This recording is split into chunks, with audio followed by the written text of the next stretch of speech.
ज्ञान का फल है भगवत दर्शन की व्याकुलता का उत्पन्न हो जाता है। आपने जो धर्म ग्रंथ पढ़े हैं, गीता पढ़ी, रामायण पढ़ी, भागवत पढ़ी या सुनी, इसके श्रवण से यह पक्का विश्वास हो गया कि इस पूरे ब्रह्मांड की सर्वोच्च सत्ता का नाम परमात्मा है, ईश्वर है, भगवान है, राम जी है, श्री कृष्ण जी है, जो कहो सो है, और सर्वोच्च सत्ता वही है। उनके जैसा प्रभाव किसी का नहीं और उनके जैसा स्वभाव भी किसी का नहीं। उनके जितना रूपवान कोई नहीं, उनके जितना शीलवान कोई नहीं, उनके जितना गुणवान कोई नहीं। और इसी प्रकार के लोगों से तो हमारा प्रेम होता है। लेकिन कितने दुर्भाग्य की बात है, विनाशी शरीर संसार में हमारी अहंता ममता है। भगवान में जैसा प्रेम हमारे हृदय में होना चाहिए वैसा नहीं है। भगवत प्रेम की प्राप्ति के लिए चित्त का व्याकुल होना और फिर भगवत साक्षात्कार की व्याकुलता उत्पन्न होना। दरस बिन दुख न लागे नैन, अखियां हरि दर्शन की प्यास। ये विरह की अग्नि में उस हृदय रूपी पात्र में स्थित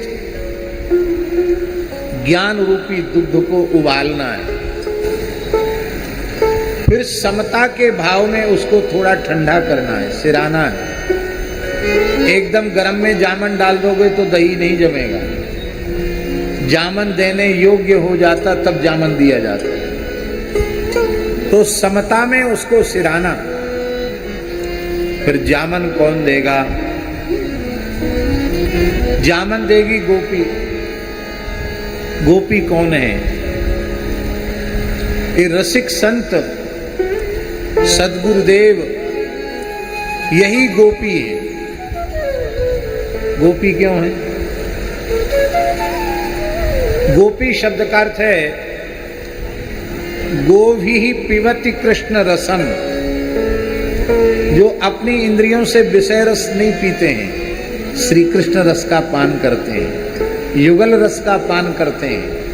उनका नाम, उनका रूप, उनकी लीला, इसी के रस में वे डूबे रहते हैं।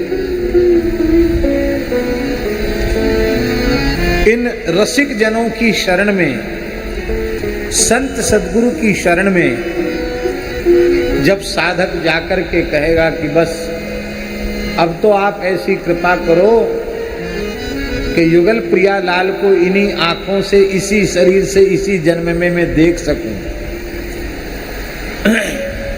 तब वे जामन डाल देंगे तुम्हारे ज्ञान रूपी दुग्ध में। ये जामन क्या है? ये समर्थ आचार्य के द्वारा, सद्गुरु के द्वारा, महान प्रेमी अनुरागी रसिक संतों के द्वारा जो भगवान के नाम का उपदेश है, यही है जामन। ऐसा नहीं है कि एक सेर दूध को जमाने के लिए आधा सेर जामन की जरूरत पड़े। ऐसा होता है क्या? 5-10 सेर जमाने के लिए भी इतना सा जामन पर्याप्त है। ये भी एक बड़ी कला है। अभी गर्मी का समय है, दही जमाते समय नेक उसमें जामन की मात्रा अधिक हो जाए तो सवेरे सवेरे तक तो इतना खट्टा हो जाएगा दही, खाने योग्य नहीं रह जाएगा। तो ऋतु के हिसाब से भी जामन दिया जाता है। मंत्र कितना बड़ा होता है। कथा तो 7 दिन की, 9 दिन की, 10 दिन की, महीना भर की, जीवन भर की ये कथा है। और ब्रजवासी तो यूं कहें, हे बाबा कथा और मठा को कहा है। मठा में पानी गिरते चले जाओ, मठा बढ़ता चलो जाएगा। कथा में कथा मिलती चली, कथा बड़ी लंबी चौड़ी है गई।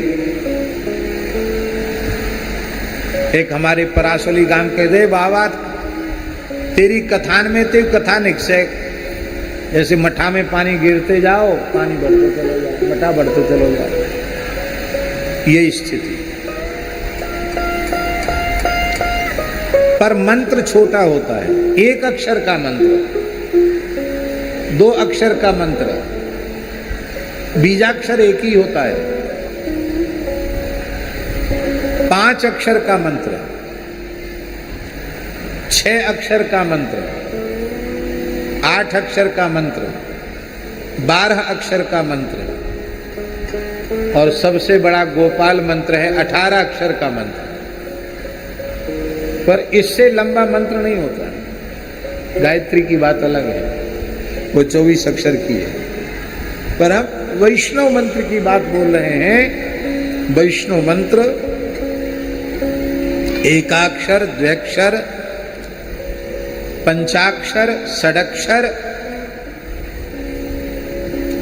अष्टाक्षर, द्वादशाक्षर और अष्टादशाक्षर, 18 अक्षर का।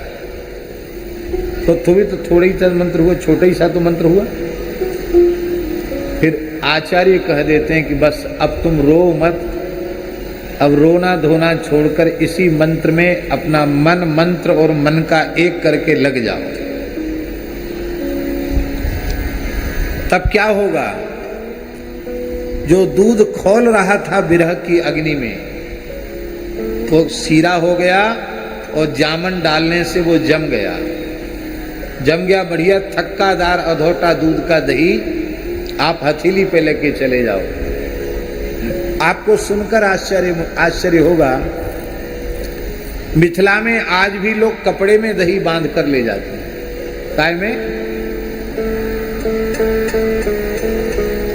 आपने सुना है?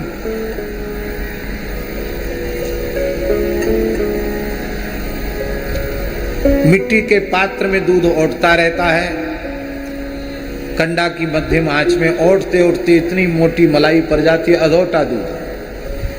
फिर उसको जमाते हैं महाराज, एक बूंद पानी नहीं, ऐसा जम जाता है, कपड़े में बांध कर दही ले जाओ जहां ले जाना चाहो।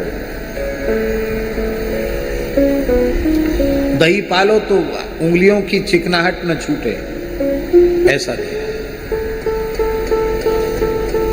जम जाना, ज्ञान का जम जाना, दही। अब दही जम गया, तब विचारों की मथानी डाल करके उसमें प्रेम का जल छोड़ करके और उसका मंथन करना। अहो दधि मथत घोष की रानी, गोपी दधि मंथन कर रही है। दही मथना, जब मंथन करेगा, इसी मंथन का नाम है निदिध्यासन। श्रवण के बाद मनन, मनन के बाद निदिध्यासन। जब मंथन करेगा साधक, तो योग, ध्यान, कर्म, धर्म ये सब छाछ के रूप में नीचे रह जाएंगे और विशुद्ध भगवत प्रेम रूपी माखन ऊपर ऊपर आ जाएगा। और ऐसा माखन जब साधक के हृदय रूपी पात्र में ऊपर तक आ जाता है, तो नंद महल वारे को बुलानो नाए परे। फिर इनको नाम माखन चोर है, और ये माखन चोरी करने सहज आते हैं। तो ये माखन चोरी लीला कोई सामान्य लीला नहीं है, बड़ी रहस्यपूर्ण लीला है। माई मेरे श्याम